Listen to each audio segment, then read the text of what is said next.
प्रधानमंत्री नरेंद्र मोदी ने आज नए संसद भवन की आधारशिला रखी। सर्वधर्म प्रार्थना के तहत संसद भवन की नींव रखने का कार्यक्रम किया गया। नया संसद भवन अगस्त 2022 तक तैयार होगा, जिसमें सभी आधुनिक सुविधाएं होंगी।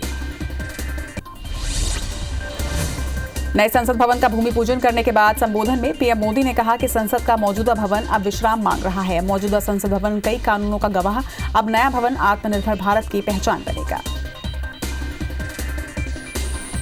तो नया भवन आत्मनिर्भर भारत के निर्माण का गवाह बनेगा। पुराने संसद भवन में देश की आवश्यकताओं की पूर्ति के लिए काम हुआ, तो नए भवन में 21वीं सदी के भारत की आकांक्षाएं पूरी की जाएगी। पश्चिम बंगाल दौरे पर पहुंचे बीजेपी अध्यक्ष जेपी नड्डा की सुरक्षा में बड़ी चूक देखने को मिली। साउथ 24 परगना जिले में विरोध के दौरान नड्डा के काफिले पर हमला किया गया। बीजेपी ने टीएमसी कार्यकर्ताओं पर हमला करने का आरोप लगाया। बता दें कि जेपी नड्डा 2 दिन के दौरे पर पश्चिम बंगाल गए हैं। नड्डा बंगाल में अगले साल होने वाले चुनाव को लेकर माहौल तैयार कर रहे हैं। हमले को लेकर कैलाश विजयवर्गीय ने कहा कि पश्चिम बंगाल में कानून व्यवस्थाएं खत्म हो चुकी हैं, जनता अब इसका फैसला करेगी। बीजेपी नेता कैलाश विजयवर्गीय और मुकुल रॉय को इस दौरान हल्की चोट भी आई। वहीं गृहमंत्री ने कहा कि जेपी नड्डा पर हमला बेहद निंदनीय है। मध्य प्रदेश बीजेपी के प्रदेश अध्यक्ष वीडी शर्मा और मुख्यमंत्री शिवराज सिंह चौहान ने भी इसकी कड़ी निंदा की। सीमा पर जारी तनाव के बीच भारत ने वर्चुअल मंच से चीन पर निशाना साधा है।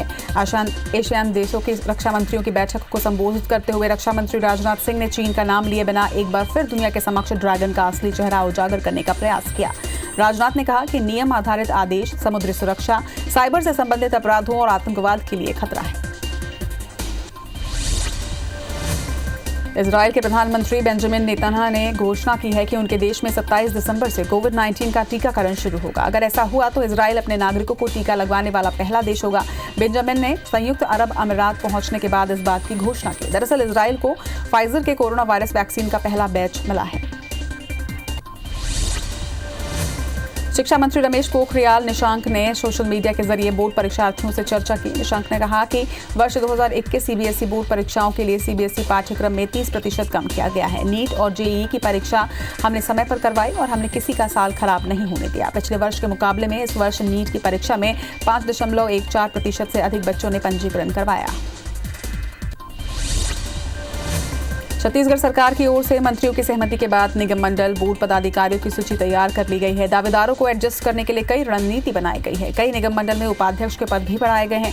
वहीं कई बोर्ड में अब प्रशासनिक की जगह राजनीतिक नियुक्ति होगी। 36 निगम में 150 से ज्यादा पदाधिकारियों की नियुक्ति की जाएगी और सभी नियुक्ति की प्रक्रिया 17 दिसंबर से पहले हो जाएगी।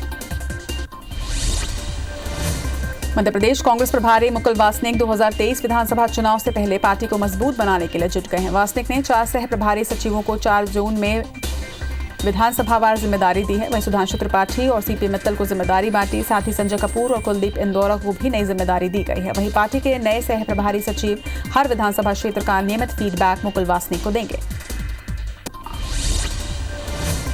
मध्य प्रदेश में बीजेपी ने दमोह उपचुनाव की तैयारियां शुरू कर दी हैं। इस उपचुनाव में गोपाल भार्गव को दमोह के प्रभारी मंत्री और भूपेंद्र सिंह को प्रभारी के रूप में तैनात किया गया है। पिछले उपचुनाव में दोनों की जोड़ी ने बीजेपी को जीत दिलाने में अहम भूमिका निभाई थी। भोपाल में निजी स्कूल संचालकों ने मोर्चा खोल दिया है। संचालकों ने जल्द से जल्द स्कूल कॉलेज खोलने की मांग की है। वहीं चेतावनी देते हुए संचालकों ने कहा कि 5 दिन में स्कूल खोलने को लेकर फैसला लिया जाए और फैसला नहीं हुआ तो 14 दिसंबर को सीएम हाउस तक मार्च निकाला जाएगा और 15 दिसंबर को ऑनलाइन क्लासेस बंद रखेंगे। गौरेला पेंड्रा मरवाही जिले में बारदाना जमा नहीं करने पर 3 राशन दुकान संचालकों को महंगा पड़ गया। कलेक्टर ने दुकानों को तत्काल प्रभाव से निलंबित कर दिया है। अब इन दुकानों को नजदीक के समूहों को संचालित करने की जिम्मेदारी दी गई है। पेंड्रा अमरपुर बाईपास सड़क निर्माण में लापरवाही बरतने पर ठेकेदार को पीडब्ल्यूडी के ईई 1 ने नोटिस जारी किया है। इसके साथ ही परीक्षण में जहां थिकनेस कम पाया गया उसे WMM मटेरियल से अच्छी तरह से कंपेंसेट करते हुए निर्माण करने के लिए कहा गया है। सिंगोली में अतिक्रमण हटाने गई नगर परिषद की टीम को विरोध का सामना करना पड़ा। आक्रोशित गरोलिया समाज के लोग जेसीबी के सामने लेट गए और प्रशासन के खिलाफ नारेबाजी करने लगे। गुस्साए लोगों ने सड़क भी जाम किया। वहीं अंत में टीम को खाली हाथों वापस लौटना पड़ा।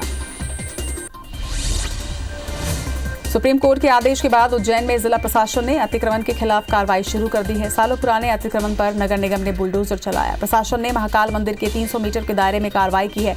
अतिक्रमणकारियों ने सरकारी जमीन पर दुकानें बनाकर कब्जा कर लिया था।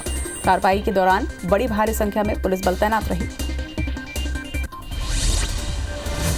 बिलासपुर जिले में पीएम आवास योजना में हो रही गड़बड़ी और निर्माण में लेट लतीफी को लेकर प्रशासन सख्त हो गया है। आवास निर्माण को तीसरी किश्त मिलने के बाद भी जिन हितग्राहियों ने आवास पूरा नहीं किया, उन्हें 1 माह का अल्टीमेटम दिया गया है। तय समय में काम पूरा नहीं करने पर हितग्राहियों को राशि लौटाने के साथ एफआईआर का सामना भी करना पड़ सकता है। छतरपुर में प्रशासन और खाद्य विभाग की टीम ने तेल फैक्ट्री पर छापा मारा है। इसके साथ ही सैंपल लेकर फैक्ट्री को सील कर दिया गया। प्रशासन को यहां मिलावटी तेल बनाने की सूचना मिली थी और इसी के चलते ये छापामार कार्रवाई की गई है। सैंपलिंग की रिपोर्ट आने के बाद आगे की कार्रवाई की जाएगी। जांजगीर में जिला पंचायत सचिव संघ ने किरारी गांव के पंचायत सचिव से मारपीट करने वालों की जल्द गिरफ्तारी करने की मांग की है। इसके साथ ही अल्टीमेटम देने के लिए भी कहा है कि गिरफ्तारी नहीं होने पर जिले और प्रदेश स्तर पर हड़ताल किया जाएगा। जांजगीर चांपा के अकलतरा थाना क्षेत्र में चाकूबाजी में एक युवक की मौत हो गई है। कोटमी सोनार गांव में लेन देन के विवाद में 2 युवकों में झगड़ा हुआ। इस दौरान युवक राजदास ने चाकू से इमरान नाम के शख्स पर हमला कर दिया। हमले में युवक की मौत हो गई। वहीं वारदात के बाद आरोपी मौके से फरार हो गया। सूचना के बाद अकलतरा पुलिस मौके पर पहुंची और मामले में जांच में जुट गई है। जशपुर के बगीचा थाना क्षेत्र में पिता ने अपने ही बेटे की हत्या कर दी। बेटे के रोज रोज शराब पीकर घर में विवाद करने से तंग आकर पिता ने इस घटना को अंजाम दिया। वहीं घटना के बाद आरोपी खुद थाने पहुंचा और मामले की जानकारी पुलिस को दी, जिसके बाद पुलिस ने आरोपी को हिरासत में लेकर पूछताछ शुरू कर दी है। धमतरी में दूसरे की जमीन के फर्जी दस्तावेज तैयार कर धोखाधड़ी करने वाले फरार आरोपी को पुलिस ने गिरफ्तार कर लिया है। इस मामले में आरोपी के पुत्र को पहले ही गिरफ्तार कर जेल भेज दिया गया था, लेकिन मुख्य आरोपी सुकृत दास साहू फरार चल रहा था। धमतरी के लीलर गांव में किसान के पैरावट में अचानक आग लग गई। सूचना मिलने पर पहुंची फायर ब्रिगेड की टीम ने कड़ी मशक्कत के बाद आग पर काबू तो पा लिया, लेकिन तब तक 5 एकड़ का पैरावट जलकर खाक हो चुका था। आग लगने के कारण का अब तक पता नहीं चल पाया है। मंडला जिले के खिरखिरी धान खरीदी केंद्र में रखे बारदानों में अचानक आग लग गई, जिससे लगभग 1400 बारदाने जलकर खाक हो गए। इसके साथ ही एक किसान का धान भी जल गया। वहीं एसडीएम ने जांच के आदेश दिए हैं। ग्वालियर में घर से शादी का कार्ड बांटने निकले एक व्यक्ति की ट्रेन की चपेट में आने से मौत हो गई, जबकि शाम को बेटे की बारात निकलनी थी। मृतक पीएचई विभाग में चपरासी के पद पर कार्यरत था। वहीं मौके पर पहुंची पुलिस ने शव को पोस्टमार्टम के लिए भिजवाकर जांच शुरू कर दी है। राज्य में दल से बिछड़कर दंतैल हाथी जमकर उत्पात मचा रहा है। हाथी ने बोरखी और दुल्हा गांव में किसानों की फसल को नुकसान पहुंचाया है, जिससे किसान और ग्रामीण दहशत में हैं। बता दें कि हाथियों का दल पिंगेश्वर क्षेत्र में पहुंचा है। सीतापुर में हाथियों ने जमकर उत्पात मचाया है। हाथियों ने ग्रामीणों के मकान को तोड़ दिया और फसल भी बर्बाद कर दी है। बता दें कि 9 हाथियों का दल सरगुजा रायगढ़ सीमा पर डटा हुआ है। वहीं दल के आने से ग्रामीणों में दहशत का माहौल है।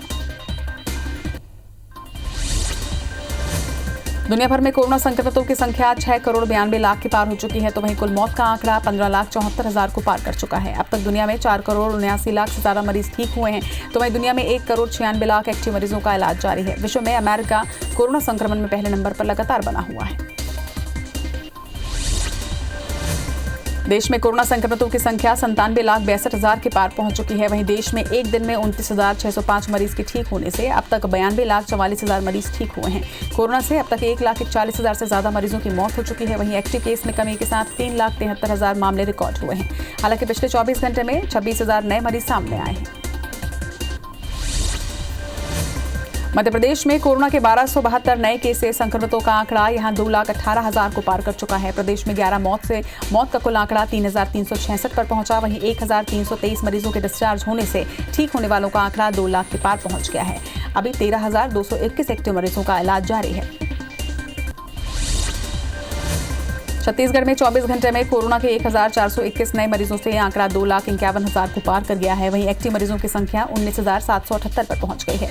13 मौत से कुल आंकड़ा 3,038 पर पहुंचा है। वहीं प्रदेश में 978 मरीज डिस्चार्ज होने से कुल आंकड़ा 2,28,000 को पार कर चुका है। वहीं रायपुर में 188, दुर्ग में 117 और राजनांदगांव में 104 नए केस सामने आए हैं। जबलपुर में हत्या की वारदात रुकने का नाम नहीं ले रही है। वहीं देर रात एक ऑटो ड्राइवर की मामूली सी बात पर हत्या कर दी गई। देर रात घर लौटते समय रोहित साहू का शिवम कुशवाहा से किसी बात पर विवाद हो गया, जिस पर आरोपी ने युवक पर चाकू से हमला कर दिया। बाद में इलाज के दौरान युवक की मौत हो गई। इधर पुलिस ने फरार आरोपी की तलाश तेज कर दी है।